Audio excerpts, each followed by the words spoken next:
Em 2022, as eleições renovaram 1/3 do Senado, 27 senadores ou senadoras ao todo, um por unidade de federação. O primeiro turno, no caso da eleição para o Senado, ocorrerá em 2 de outubro. O segundo turno, para presidente da República e governadores, se necessário, está marcado para dia 30 de outubro. Os prazos do calendário eleitoral aprovado pelo Tribunal Superior Eleitoral já começaram a ser contados. Desde 1º de janeiro, por exemplo, há a obrigatoriedade de registro de pesquisas eleitorais e a limitação de despesas com publicidade dos órgãos públicos federais, estaduais ou municipais.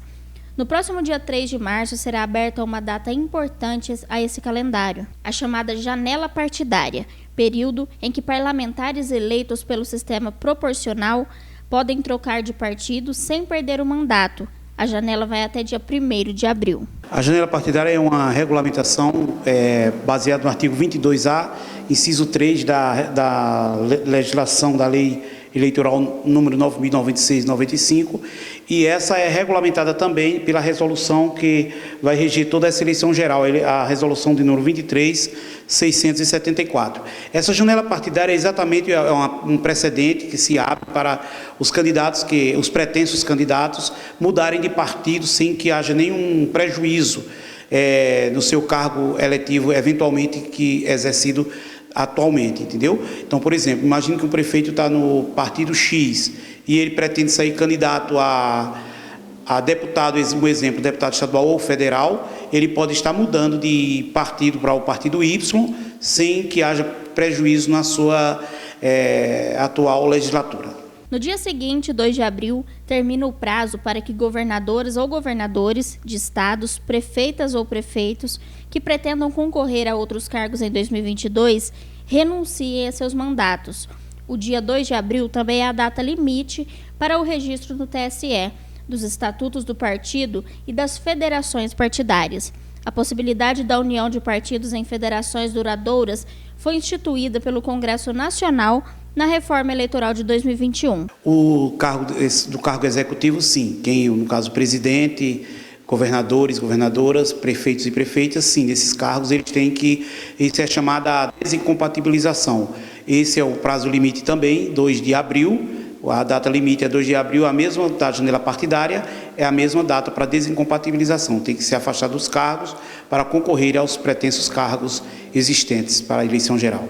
É importante os pré-candidatos estarem atentos a essas datas, né, Alberto? Exatamente, mudança de partido e a desincompatibilização por um dia só, eles podem perder os seus sonhos, né, os seus objetivos, as suas metas para as eleições gerais. O combate às notícias falsas sobre as eleições vem se tornando uma questão mais relevante a cada pleito. No Congresso, será reinstalada em fevereiro a Comissão Parlamentar Mista de Inquérito das Fake News, que deverá atuar para evitar a disseminação de notícias falsas no ano eleitoral. A Resolução 23.671 do TSE de 14 de dezembro, que trata da propaganda eleitoral e das condutas ilícitas na campanha, veda expressamente a divulgação ou compartilhamento de fatos sabidamente inverídicos ou gravemente descontextualizados que atingem a integridade do processo eleitoral e prevê à Justiça Eleitoral a requerimento do Ministério Público. Determine a cessão do ilícito sem prejuízo da apuração de responsabilidade penal, abuso de poder e uso indevido dos meios de comunicação. Fator primordial da fake news é prejudicar, porque quando se noticia disponibiliza qualquer notícia falsa, a intenção não é ajudar, ninguém vai ajudar com falsidade. Então para concorrer, para saírem na vantagem, é a hora, vamos dizer assim, a hora do tudo ou nada.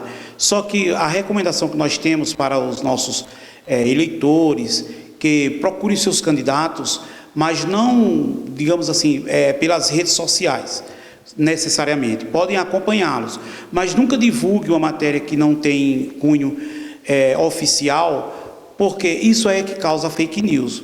Às vezes eles cortam, a pessoa quando quer divulgar uma fake news, pega uma fala de um eventual candidato e corta algumas partes e divulga só o que interessa. É isso aí que causa tumulto, dúvida na cabeça das pessoas e aí causa um grande transtorno para a população. E não no dia da eleição só necessariamente, mas durante o período legislativo, né? Durante os 4 anos em que o candidato estará assumindo o seu cargo.